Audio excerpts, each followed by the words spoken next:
Hi guys, my name's Steph. Today I'm going to talk to you about the country of Zimbabwe.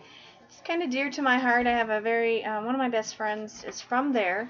So over the last 22 years, I've heard wonderful stories of how her and her family grew up and just the atrocities that has happened there and going through those with them as well.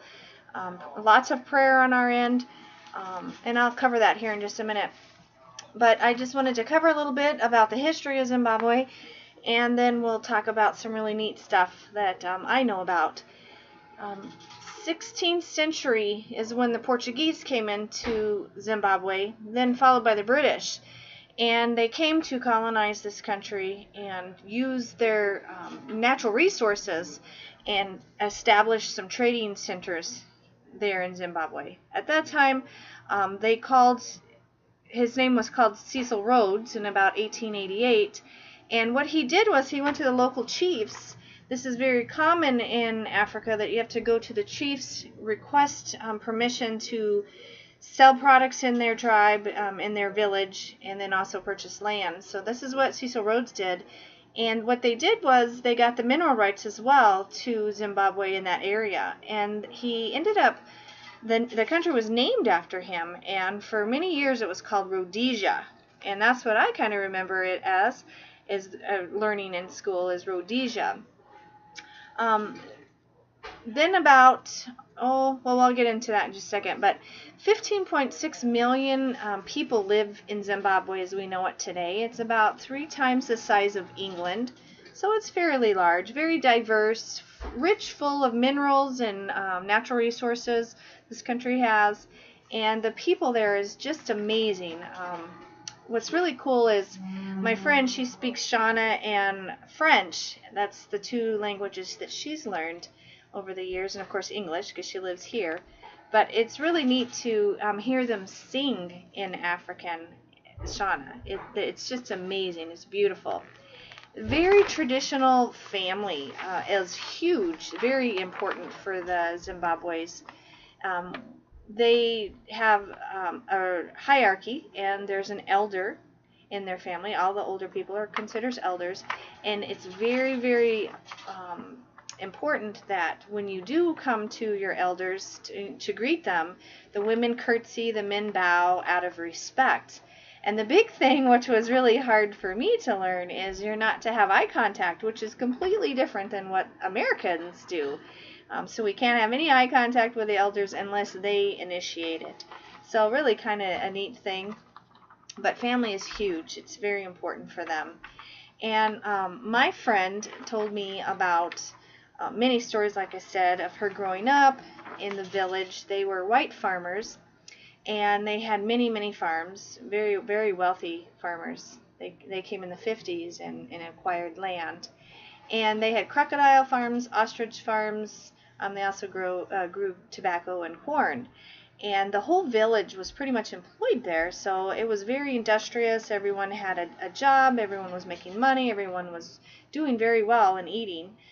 Then we had a national leader that was elected. His name is Mugabe, which very, very evil man. And what he did was he came in and he took the land away from the farmers. And it was a progressive thing.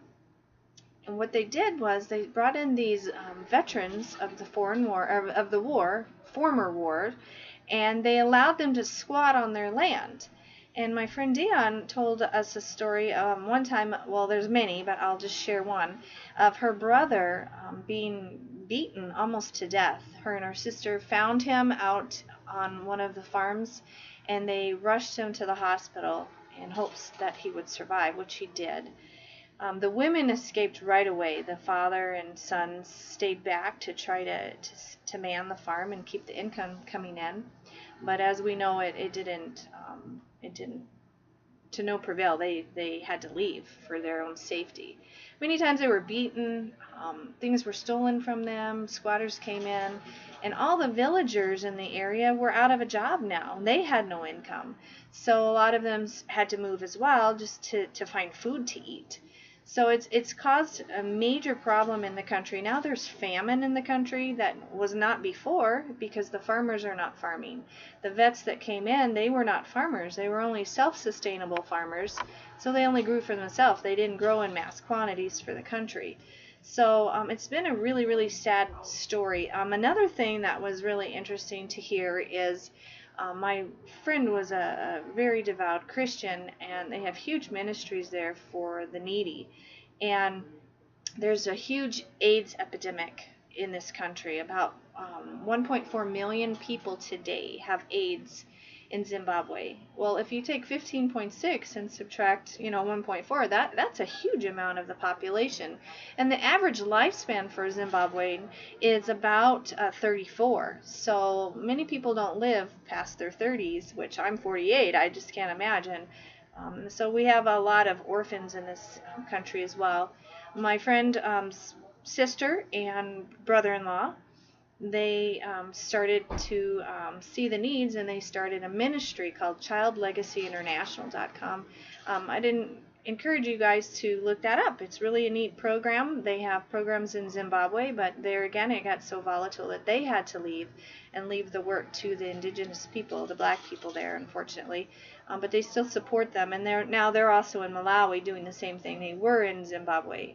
It's been a really, really hard time for this family, but they've endured through it all. Another really cool thing that it was really funny to hear is the stories of her brothers.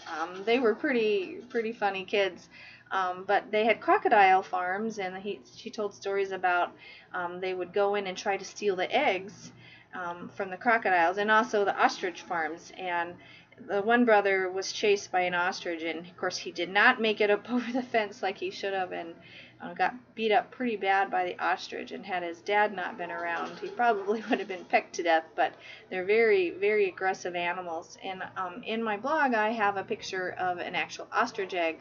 I was hoping to get over to Dion's house today, but unfortunately we have a winter storm blizzard, so I wasn't able to get a live shot of Dion. I wanted to interview her with you guys, but I couldn't do that. So I just shared with her that I would tell her stories, and she asked that we please pray for Zimbabwe. Like I said, they had to leave all their farms and everything they knew and rush to, her mother went to Mauritius, her brother ended up in Malawi, and one in Europe. And of course Dion's here in America, but she just asked that we pray for her fellow friends and family that were left behind, and that we pray for the new election that's coming up here in 2018, that God really have his hands on Zimbabwe and help to get Mugabe out of there. He's not a good man. And unfortunately his son is in line next, but there is a leader that is up running against him, and hopefully that she will win. It's a female, and she is promising to give the land back to the white farmers and really help bring her country back to the way that it was. They very, very diverse, like I said, and very industrious. They produced tobacco and corn and very high in natural resources as well. So it's sad to see that what an evil ruler can do.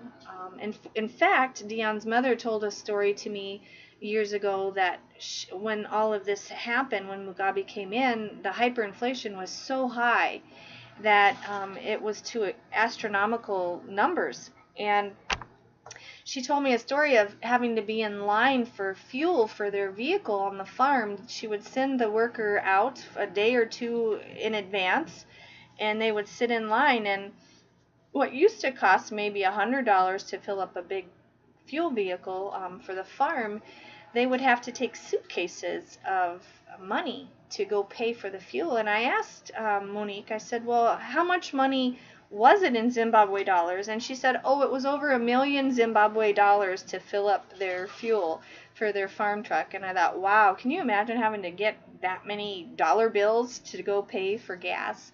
But because of the hyperinflation, it's just devastated the economy there. And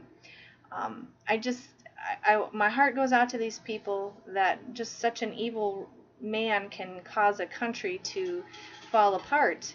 And that's why it's important here in America that we pray for our leaders, that they follow God and they follow biblical the biblical worldview. So please pray with me for Zimbabwe and the people there, and for their safety, and that the Lord continue to do His ministry in that area of the world. Thank you, and had a great time learning about Africa. It's my heart, and I hope to go back soon. Thank you. Bye.